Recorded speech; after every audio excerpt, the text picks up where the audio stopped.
What exactly is gaslighting?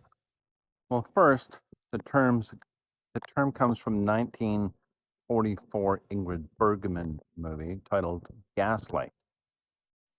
And I watched it because I was curious myself and the thing that stands out about, for me in that movie is that the character operating across from Ingrid Bergman put a brooch, gave her a brooch as a gift. And then when she wasn't looking, he took it out of her purse and hid it so that she wouldn't find it again. And then a few days later, came to his head and said, "Hey, I haven't seen you wearing that brooch." And she says, "Yeah, I can't find it anywhere." And he says, "Well, you are always losing things." She's like, "Am I?" And various things like that happen. And the term gaslight comes from the fact that the light in the house was from gas.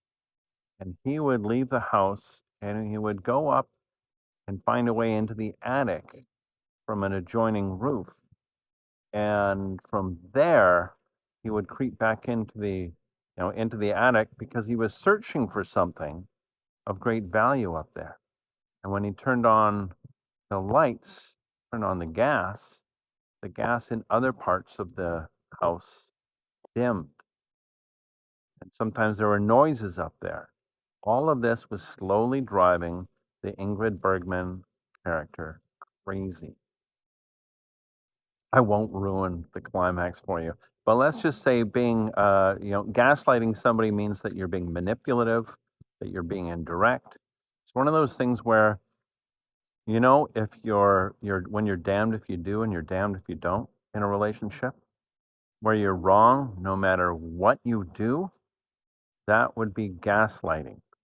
And typically, the person that's doing the gaslighting feels shame, usually around the solar plexus, and there's usually anxiety, worry in the belly for the person. Usually, somebody's mistreated them. Now, for instance, I grew up in a family where there were a lot of secrets. Nothing seemed to ever be dealt with directly. And so it sort of comes to that person because they were mistreated. That's why I'm such an expert on this topic. Um, and until we out ourselves, then we see no other way but to be manipulative and get our way indirectly. It's as if it's the end of the world if we don't get our way, and we'll do it in whatever way, even though we've got no dignity at the end of the day.